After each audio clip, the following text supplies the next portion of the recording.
क्योंकि इस देश में लोग कहते हैं तुम देशभक्त हो। तुम्हारी देशभक्ति का परिचय दो लोग लेते हैं।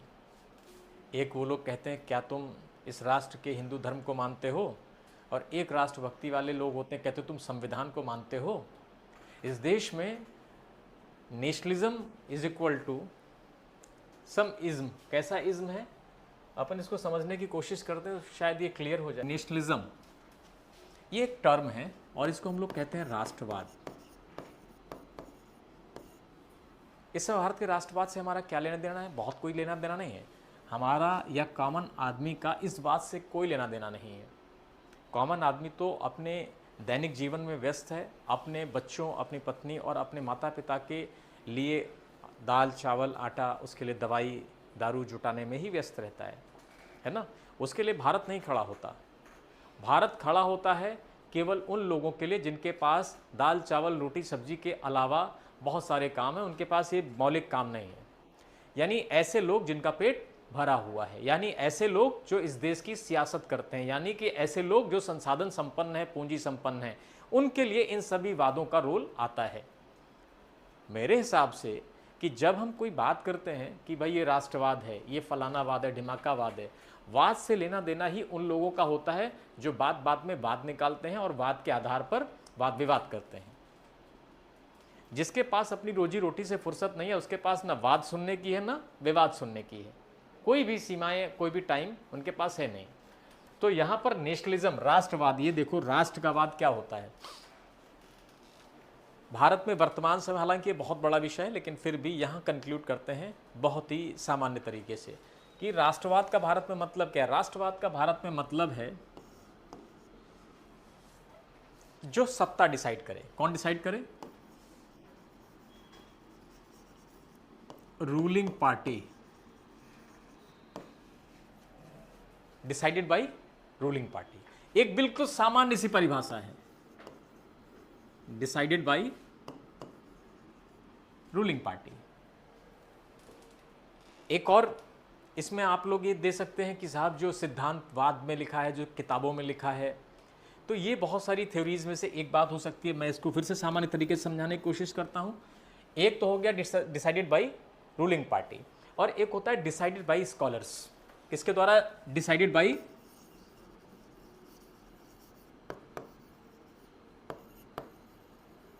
स्कॉलर्स, जो विद्वान गढ़ते हैं। एक होता है जो ताकत, रूलिंग पार्टी मतलब पावर, पावर जनरेटेड, और एक क्या है? ज्ञान जनरेटेड, विद्वता जनरेटेड। तो डिसाइडेड बाय स्कॉलर का मतलब क्या हो गया? जो विद्वान लिखते हैं। यानी ये क्या है? विद्वानों द्वारा प्रतिपादित।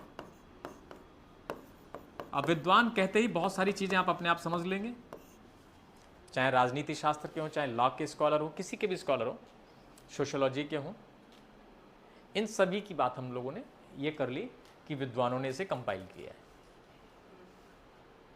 इसके अलावा आप लोगों के दिमाग में कोई ऐसी बात कि नहीं, राष्ट्रवाद की चर्चा में किसी और तीसरी पार्टी का, तीसरे पक्ष का भी रोल है। मैंने दो मोटे मोटे पक्ष बताए, इसके अलावा आपके दिमाग में कुछ आता है? मेरे हिसाब से तो किसी भी राष्ट्र में राष्ट्रवाद दो तरीके का होता है। एक जिसे सत्ता स्थापित करती है, और जो दूसरा वहाँ के इंटेलेक्चुअल वर्ग, बौद्धिक लोगों के द्वारा जो सामान्य धारणा बनाई जाती है। तो ये है ना, बौद्धिक लोगों की सामान्य धारणा जो होती है, जो उस राष्ट्र के बौद्धिक लोग तय करते हैं, बौद्धिक लोगों द्वारा,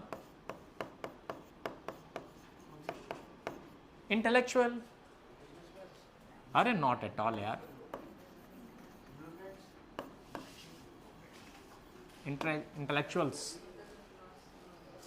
बहुत सारी चीज़ों को यहाँ से अगर आप देखेंगे, मैंने जहाँ विद्वान कहा तो विद्वान का मतलब है उसमें राजनीति शास्त्र के लोग भी आ गए, समाजशास्त्र के लोग आ गए, इतिहास के लोग आ गए, वो सब स्कॉलर्स में ही आ गए हैं। वो उनके विषय अलग अलग हो सकते हैं, लेकिन मेरी जो सामान्य भाषा में वो विद्वान ही कहे जाएंगे, है ना।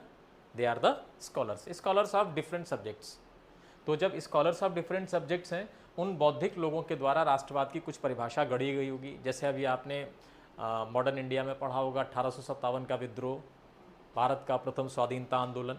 भारत के प्रथम स्वाधीनता आंदोलन में तमाम वैचारिक लोग थे, उन्होंने अपनी अपनी विचारधारा से राष्ट्रवाद की परिभाषा को गढ़ा। आज भी बहुत सारे लोग विद्वान हैं और वो अपने अपने ही इंटेलेक्चुअल ब्रेन से क्या करते हैं, राष्ट्रवाद की परिभाषा देते हैं। वो कहते हैं कवि कुछ लिखता है, राजनीति शास्त्र कुछ लिखते हैं, लोक प्रशासन के लोग कुछ और लिखते हैं, इतिहास के लोग कुछ और लिखते हैं। सबके लिए राष्ट्रवाद a bit of differences there. लेकिन मेरे हिसाब से राष्ट्रवाद का मतलब है कि दो तरह के लोग इस देश में या तमाम दुनिया के देशों में राष्ट्रवाद दो तरह के लोग गढ़ते हैं। एक जो ताकत, जो उस देश का कोई भी रूलिंग फॉर्मेट हो सकता है, कहीं डेमोक्रेसी हो सकती है, कहीं मिलिट्री रूल हो सकता है, कहीं डिक्टेटरशिप हो सकती है, कुछ भी हो सकता है, रूलिंग कहीं मोनार्कियल हो सकता है। तो जहाँ जो है, जहाँ राजतंत्र है, वहाँ राजा द्वारा, जो राजा की विचारधारा है, जो राजा के पक्ष में नहीं खड़ा है वो देशद्रोही है। जो राजा के पक्ष में नहीं खड़ा है वो देशद्रोही है। तो ये जो पहली वाली परिभाषा है, ये वाली परिभाषा राष्ट्रवाद की, कि जो ताकत के द्वारा एस्टेब्लिश है, ताकत का एक स्वरूप है, ताकत का एक मूर्त रूप है। ताकत का मूर्त रूप क्या है? ताकत का जो मूर्त रूप है वो कौन है? राजा है। या देश का आज की डेट में क्या है? प्रधान है। पुराने स्टेट में हम लोग राजा कहते थे ना, ओल्ड वर्जन है, और ये क्या है? ये न्यू वर्जन है। मेरे लिए दोनों में कोई अंतर नहीं है। अब डेमोक्रेसी की प्रैक्टिस भी ये कहती है कि ये फॉर्मेट तो राजतंत्र से भी ज्यादा खतरनाक है। वहां तो एक राजा होता था शोषण करने के लिए, अगर वो पागल हो जाए तो एक राजा शोषण करेगा। लोकतंत्र में तो छोटे से लेकर, देश में एक गांव के प्रधान से लेकर, बीडीसी से लेकर, ब्लॉक प्रमुख से लेकर, ये सब एक सत्ता के साथ एक ही लयताल पे नाचते हैं और एक जनता का, एक किसान का अलग अलग स्तर पे शोषण करते हैं। जिसकी जितनी दम, वो उतने दम लगाकर शोषण करता है। राजतंत्र में तो यह था कि केवल एक राजा है, लेकिन डेमोक्रेसी में क्या है? हर एक स्तर पे, हर एक तल पे एक छोटा राजा, फिर उसका राजा, फिर उसका राजा, फिर उसका राजा, उसका राजा। मुगलों के आने से पहले जैसे। हाँ, आप थोड़ा सा इस बात को ऐसे भी समझ सकते हैं मेरे हिसाब से कि जो राजा या प्रधान के द्वारा वाद स्थापित किया जाता है, उसकी पसंद या नापसंद ही देश की या उस भौगोलिक क्षेत्र में रहने वाले लोगों की पसंद या नापसंद बन जाती है। उस भौगोलिक क्षेत्र में रहने वाला व्यक्ति अगर इस ताकत या इस पावर के खिलाफ जाता है तो वो द्रोही है। और at any time state is equal to the ruler. State और रूलर एक ही है। देखो, आप जिसे स्टेट कहते हो, एट एनी इंस्टेंस, स्टेट का मतलब क्या होता है? किसी भी क्षण स्टेट का मतलब होता है उस स्टेट का रिप्रेजेंटेटिव, सुप्रीम रिप्रेजेंटेटिव। वो कौन होता है? वो होता है रूलर। और इस स्टेट को आप राष्ट्र कहते हो। तो राष्ट्रवाद क्या हुआ? रूलर का वाद, शासक का वाद, प्रधान का वाद, राजा का वाद, प्रधानमंत्री का वाद। इसलिए जो आम जनता को समझाने के लिए ये अलग बात है, राष्ट्रवाद कोई ऐसी अमूर्त चीज है कि वो मंगल ग्रह से आएगी और उसे आपको एक जादू के जिन्न की तरह देखना है कि नहीं साहब इसमें कोई अविस्मरणीय शक्ति है, इसमें कोई चमत्कारिक शक्ति है। कुछ ऐसा नहीं होता। जो लोग सिस्टम नहीं जानते हैं उनके लिए सिस्टम बहुत ही मतलब गहरा है और बहुत ही घना है, बहुत ही जटिल है। बहुत सिंपल सा सिस्टम है। देखो, आप सामान्य नागरिक के दृष्टिकोण से सोचो, आज तो एआई का जमाना है ना, तो एआई का जमाना आपको क्या सजेस्ट करता है कि अगर आपको पूरी पावर का जीस जानना है तो 2 सेकंड में जानना है। जीस मैंने आपको बताया कि अगर राष्ट्रवाद को आपको समझना है तो राष्ट्रवाद का मतलब क्या होता है? इज इक्वल टू शासक का वाद।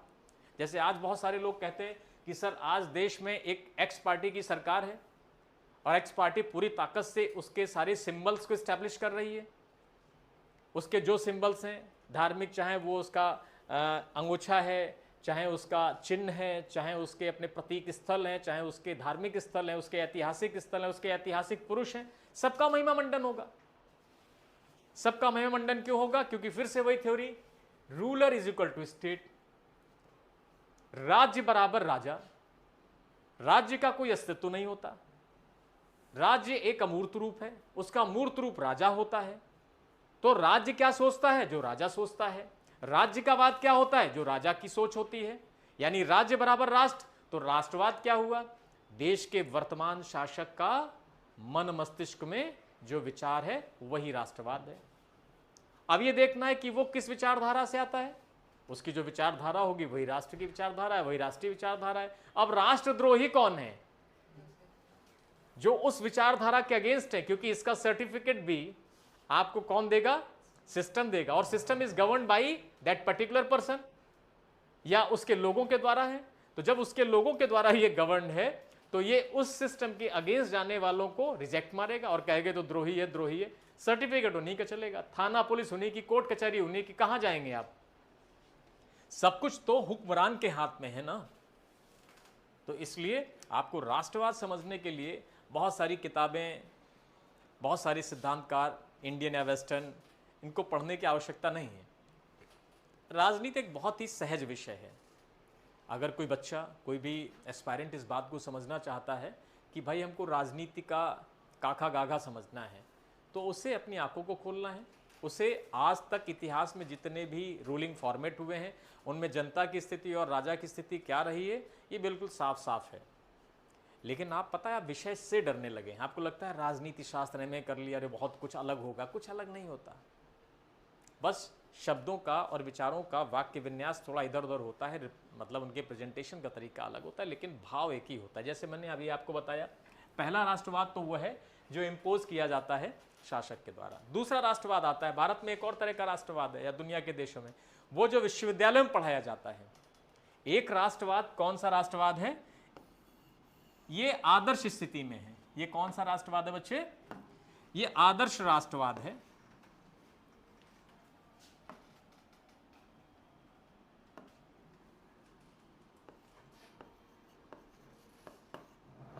आदर्श है ये आदर्श क्या है? विश्वविद्यालयों में जो पढ़ाया जाता है, जो रिसर्च का विषय है, विश्वविद्यालयों में पढ़ाया जाने वाला।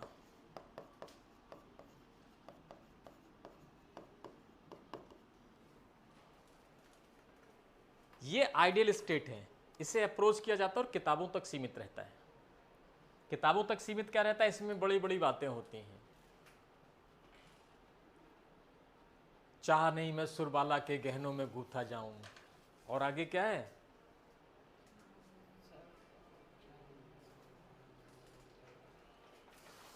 दिनकर साहब की है, माखनलाल चतुर्वेदी की है। गुड। क्या कहते हैं?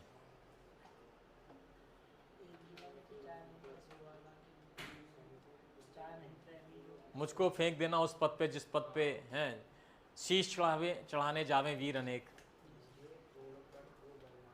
हाँ, वो ऐसा आह्वान करता है। तो उस कवि का राष्ट्रवाद है वो।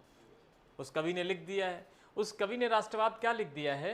उसने एक लाइन लिखी है और पूरे राष्ट्रवाद को अपने चश्मे से लोगों को समझाने की कोशिश की। वो चश्मा क्या है? कि मुझे तोड़ लेना है बलमाली और उस पथ पर देना फेंक जिस पथ पर शीश चढ़ाने जावे वीर अनेक। अब उसका ही है कि साहब, सामान्य जनता ने पढ़ा और इस स्लोगन को ऐसे लिया कि जो देश के लिए मरेगा वही राष्ट्रवादी होगा, वही राष्ट्रभक्त होगा, वही देशभक्त होगा। यार, ये कहां का लॉजिक है कि जो देश के लिए मरेगा वो देशभक्त होगा? ये कहां का लॉजिक है? ऐसे तो अपने देश, अपनी ड्यूटी, अपने फर्ज के लिए मरने वाले लोग तमाम तरीके से जान देते हैं। मान लो एक ट्रक वाला, मैं सेना के सभी साथियों से क्षमा चाहता हूं, मैं क्लास में हूं, लेकिन मेरी टिप्पणी आपके कहीं भी प्रतिकूल नहीं है, मैं केवल समझाने की कोशिश कर रहा हूं।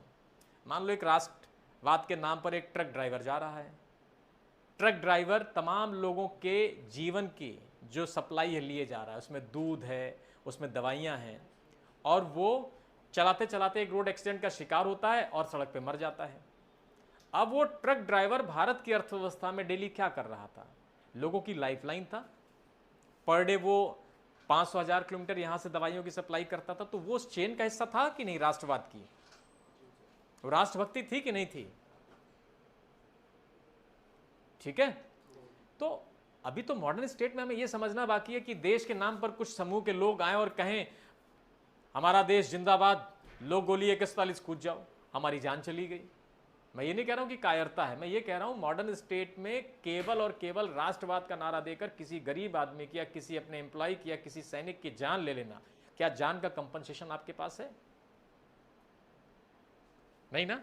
तो देश नहीं, इस दुनिया के वो शिक्षित राष्ट्र जिन्होंने अपनी छोटी छोटी बाउंड्रियां बना रखी हैं, उन पर सैनिक तैनात कर रखे हैं, उनके आगे पीछे आधी गने इधर हैं आधी गने उधर हैं, ये सारी गने तान रखी हैं, चाहे इधर के मरे चाहे उधर के मरे, मरने वाले तो लोग ही हैं, उनके पीछे तो बहुत सारे भावनात्मक संबंध टूटे टूटे रह जाते हैं ना। माँ की गोद सुनी होती है, किसी की माँ का सिंदूर, किसी की माँ का सिंदूर हो जाता है, किसी का बाप मरता है, किसी का बचपन अनाथ हो जाता है। इसका क्या कंपनसेशन है? क्या कुछ रुपए, चंद रुपए? और जो लोग ये मान लेते हैं कि चंद रुपए से देश या देश की सरकारें या देश के विद्वान ये मान लेते हैं कि साहब इनसे कंपनसेशन हो गया तो अपने बच्चों को मरवा ले। जो ये मानते हैं कि नहीं साहब इनसे कंपनसेशन हो गया तो पहले अपने बच्चों की खुद की जान, नहीं, ऐसा नहीं करेंगे। वो चूंकि एक नरेशन को देते हैं कि चंद्रशेखर जिंदाबाद, भगत सिंह जिंदाबाद, लेकिन मेरे घर में पैदा ना हो जाना भैया, पड़ोसी क्या पैदा होना। क्यों सृष्टि? तुम्हारी सृष्टि में क्या क्या है? तुम्हारी सृष्टि में ये विचार है कि नहीं है कि मानव ने एक दूसरे को मूर्ख बनाकर अपने तंत्र को जिंदा रखने के लिए कितनी सुंदर संरचनाएं लिखी हैं। राष्ट्र बनाया, राष्ट्र में कुछ सुप्रीम और मतलब मीडियम और लोअर पोजीशंस बनाई और बताया, तमाम तरह के वाद बनाए, कहीं धर्मवाद बनाया, कहीं समाजवाद बनाया और कहीं राष्ट्रवाद बनाया। तमाम तरह के वाद में गरीब आदमी बेचारा अपना खून देता है, अपनी जान देता है, और कुछ लोग कोलाहल करते हैं, कुछ तोपों की सलामी देते हैं और कुछ सल्यूट करते हैं, बस काम हो गया। नेता एक प्रशस्ति पत्र दे देता है, देश का प्रधानमंत्री एक अवार्ड दे देता है, गैलेंट्री अवार्ड दे देता है, खत्म। और वो इसलिए देता है, देखो बेटा इसको मिला है, तुम भी लाइन में लगे रहो, तुम भी इससे प्रेरित हो। हम प्रेरित नहीं होंगे, हम और हमारा बेटा तो नेतागिरी ही करेंगे, लेकिन तुम और तुम्हारे बेटे हमारे लिए मरते रहोगे, क्योंकि हम भारत हैं। What we are the Bharat. हम भारत बन रहे हैं और हमें भारत बनाओ, और इसके लिए तुम अपने खून से सींचो इस क्यारी को। क्यों मैंने आपको बताया बिल्कुल क्लियर। जो नेता या जो अभिनेता ये समझता हो कि कहीं भी इसमें कोई दुराव छुपाव, कोई ज्ञान में दुराव छुपाव नहीं है भाई। State is equal to ruler. राज्य राजा की इच्छा में प्रतिपादित होता है। राज्य का कोई अपना स्वतंत्र वजूद, राज्य सांस लेता है, राज्य जिंदा है? बिल्कुल राज्य जिंदा नहीं है। जब राज्य जिंदा नहीं है, राज्य राजा के ही टर्म में या राज्य राजा के ही रूप में प्रतिपादित होगा, या उसकी इच्छाएं उसी के रूप में प्रतिपादित होंगी, तो जो राजा की इच्छा होगी वही तो मानोगे राज्य की इच्छा है, क्योंकि राज्य कुछ बोलता नहीं। ये अलग की बात है कि राजा के कान में कुछ बोल देता हूं, ये मैकेनिज्म मैं नहीं जानता। हाँ, यहां मैं बिल्कुल अज्ञानी हूं कि राज्य, जब कोई राजा बन जाता है तो राज्य यानी ये भूमि, भवन, झरने, नदी, नाले, पहाड़, देश की बाउंड्रीज, देश की जो भौगोलिक सीमाएं हैं, वो जिंदा होकर रात को प्रधानमंत्री जी के कान में या राजा के कान में कुछ कहती हो। तो ये मैकेनिज्म आज तक ना मेरे टीचर्स ने बताई है और ना मुझे इसकी कोई अनुभूति है, ना ही मेरा अनुभव है। और अगर ये बात सच नहीं है तो ये बात बिल्कुल सच है कि राज्य जैसी कोई अमूर्त चीज केवल राजा के रूप में ही मूर्त होती है। तो जो राजा की विचारधारा है, राजा की सोच है, राजा की इच्छा है, वही राष्ट्र की इच्छा है, वही राष्ट्र का वाद है। और आप ये सोच लो निश्चित रूप से, अगर आप वर्तमान सत्ता की विचारधारा के प्रतिकूल हैं तो आप सब राष्ट्रद्रोही हैं।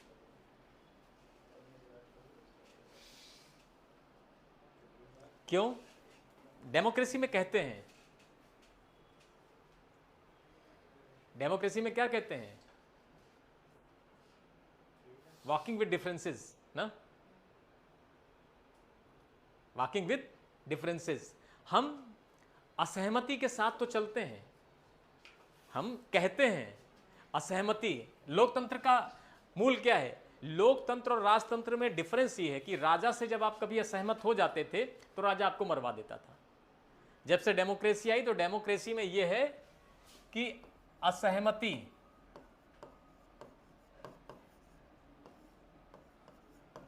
के साथ चलना,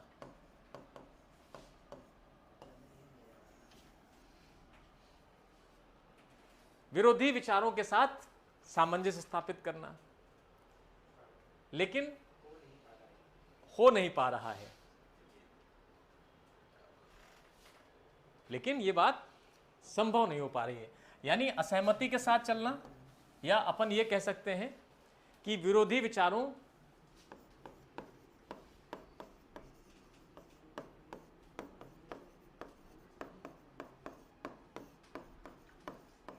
के साथ चलना।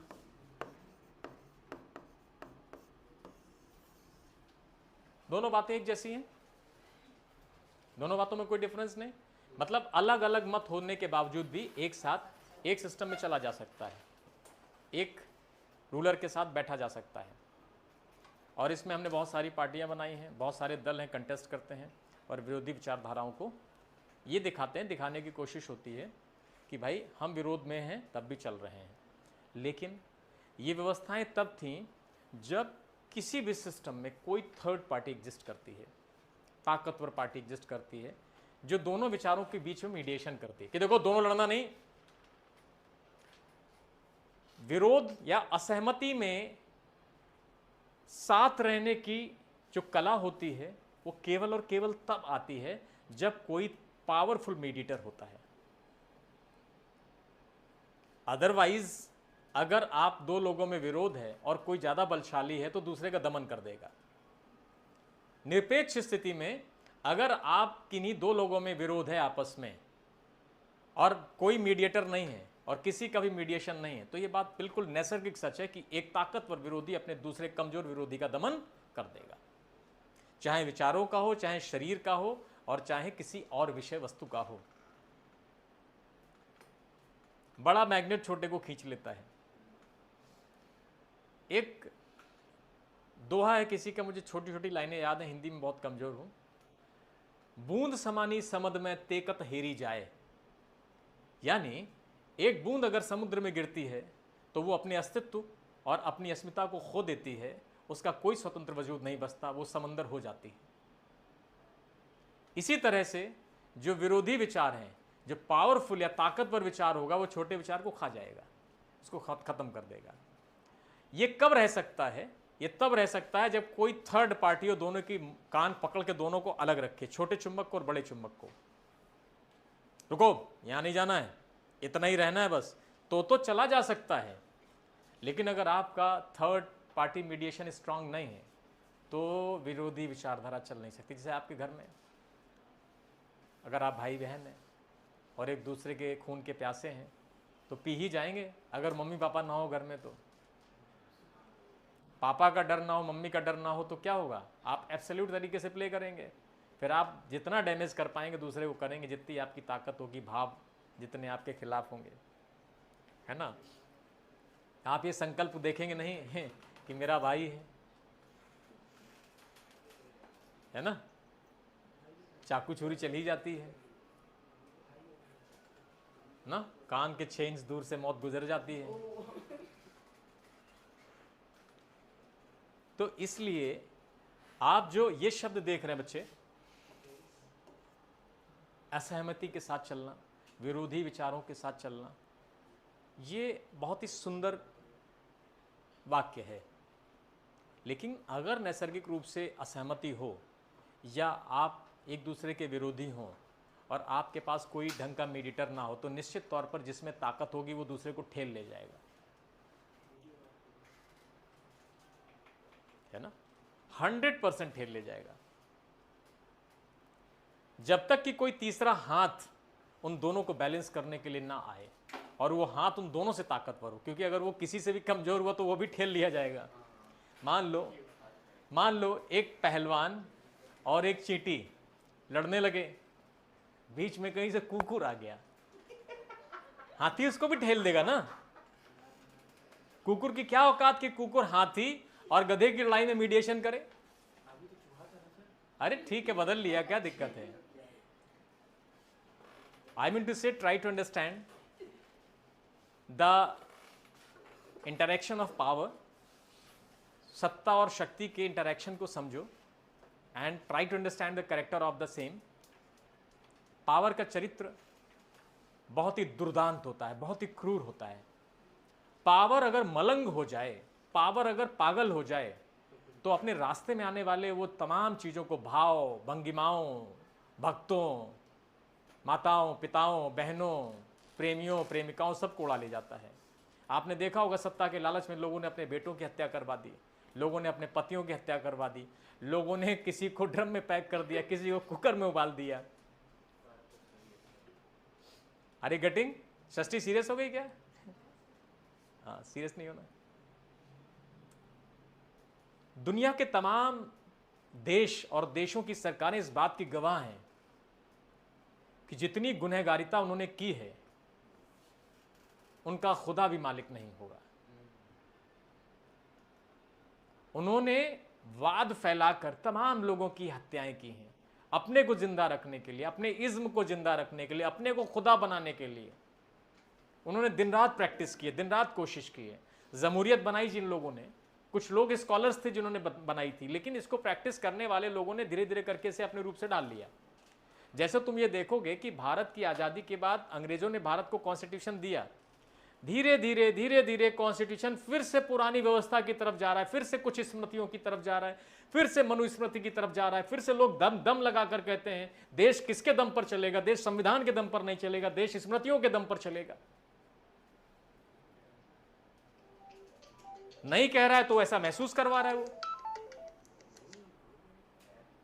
नहीं कह रहा है तो ऐसा वो महसूस करवा रहा है। एक्चुअली ये कहना भी अपने आप में राष्ट्रवाद की कसौटी पर कसा जाएगा कि क्लासरूम स्टडीज में क्या पढ़ाया जाए, यहां तक सीमाएं जाएंगी सरकार की। तो अब जिन देशों में या जिन सरकारों में इस तरह की लिमिटेशंस क्लासरूम तक, विश्वविद्यालयों तक या विद्यालयों तक जाती है, तो उस देश की संस्कृति का मतलब समझ लो कि ये देश की संस्कृति राष्ट्र के राजा के द्वारा निर्मित की जा रही है। ये किसी राष्ट्र के द्वारा निर्मित नहीं की जा रही, राष्ट्र की आदर्श स्थिति नहीं है ये, क्योंकि राष्ट्र की आदर्श स्थिति तो है राष्ट्र में राष्ट्रीय लोकतंत्र है। लोकतंत्र में असहमति को जगह मिलनी चाहिए, लेकिन असहमति को जगह न सदन में मिलेगी, न सड़कों पर मिलेगी और न स्कूलों में मिलेगी। क्यों? जब संसद से लेकर स्कूल और सड़कों तक की संस्कृति को देश की सरकार अपने लिहाज और अपनी पसंद से तय करने की हठयोगिता में आ जाए, तो उस देश का सरकारी चरित्र फिर क्या हो जाता है? मोनोटोनस हो जाता है, एक वाद से ग्रसित हो जाता है। जो वाद सत्ताधारी दल का वाद होता है, जो वाद सत्ताधारी व्यक्ति का होता है। यानी मैंने जो भी आपको बताया, रूलर, ये व्यक्ति, यही राष्ट्रवाद है। भारत में या भारत जैसे तमाम देशों में निरपेक्ष राष्ट्रवाद की बात नहीं होती। जो स्कॉलर सोचते हैं भारत कैसा होगा, वो तो भारत दिखेगा नहीं ना आपको। आज आप भारत में कहीं भी स्वतंत्र अभिव्यक्ति अगर अपनी कहना चाहें तो संसद में कहते हैं तो आपस में गाली गलौज होने लगता है, सड़कों पे कहते हैं, मोहल्ले में कहते हैं तो मारपीट और हत्याएं हो जाती हैं। स्वतंत्र अभिव्यक्ति का तो हालचाल ये है कि अभिव्यक्ति खुद सुरक्षित नहीं है, अभिव्यक्ति खुद सुरक्षित नहीं है, उसकी स्वतंत्रता तो दूर की बात है, अभिव्यक्ति ही स्वतंत्र नहीं है। मतलब आप कब बोलेंगे यहां तक पहरेदारी है, कितना बोलेंगे ये हम तय करेंगे, है ना मनी?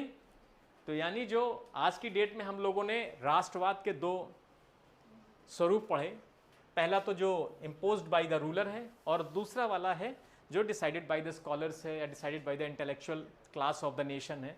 इंटेलेक्चुअल क्लास हमेशा एक आदर्श स्थिति में गढ़ती है, राष्ट्र कैसा होना चाहिए।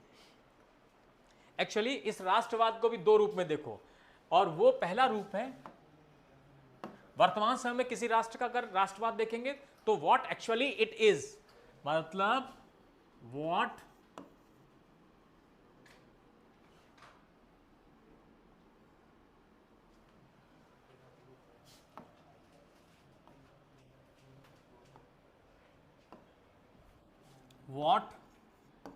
Actually it is. ये वास्तव में क्या है? जो क्या है वो इम्पोज्ड है। What ought to be, what ought to be, क्या होना चाहिए, वो है डिसाइडेड बाय स्कॉलर्स।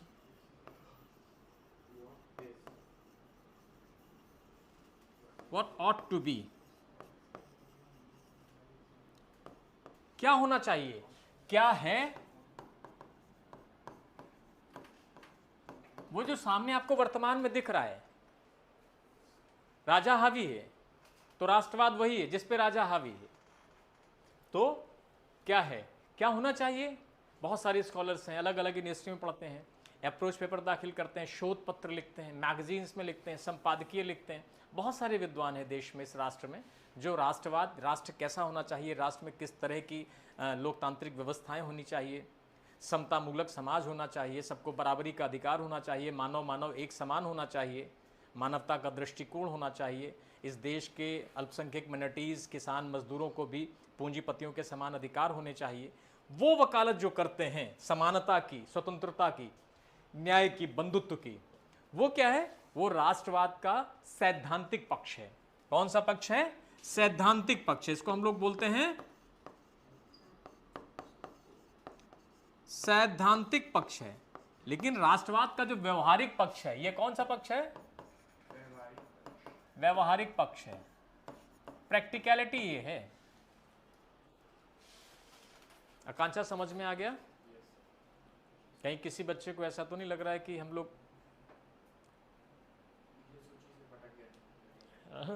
विषय सूची से भटक गए हों, या कहीं अटक गए हों, नहीं सर, या कहीं लटक गए हों? नहीं सर, कहीं नहीं सर, नहीं सर।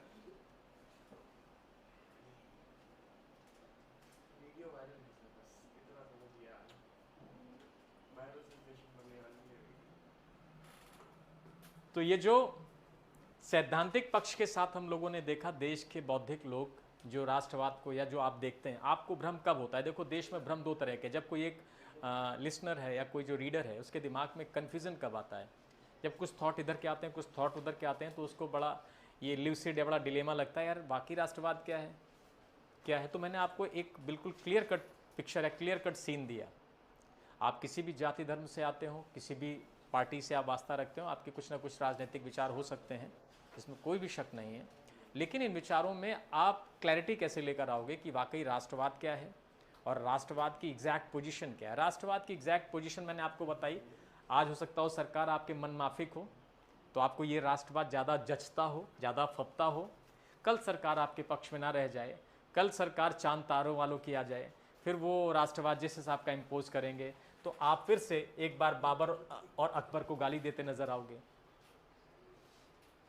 इतिहास और तारीखें इस बात की गवाह हैं कि प्रकृति चलायमान है, प्रकृति परिवर्तनशील है। Change is the law of the nature.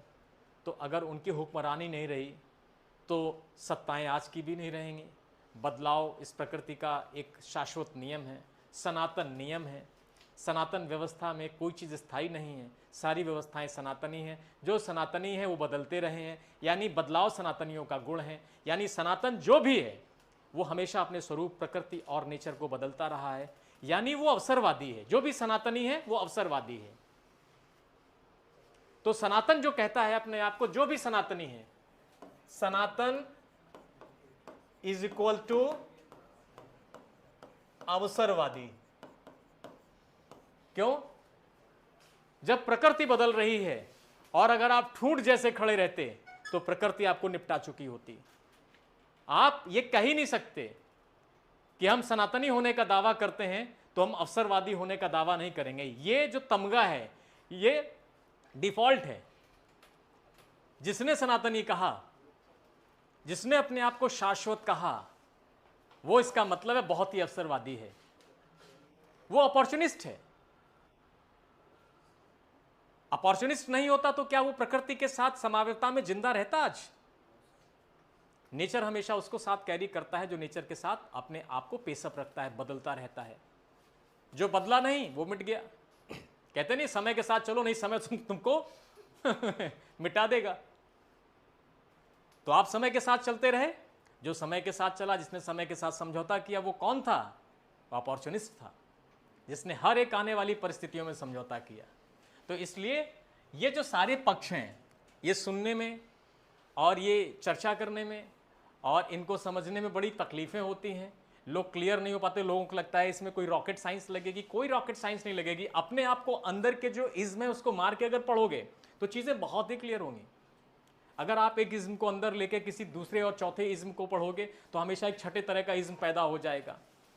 इसलिए अगर किसी भी इज्म को पढ़ना है और सभी इज्म को क्रॉस कंपेयर करना है तो पहले अपने अंदर के इज्म को मार दो, तब तो आप सही तरह के एक मतलब विद्वतापूर्ण किसी स्टेटमेंट को जन्म दे पाओगे। अदरवाइज आप पहले से प्री बायस्ड हैं। प्री बायस्ड हैं तो आप नरेट करेंगे तो हमेशा बायस्ड चीज नरेट करेंगे।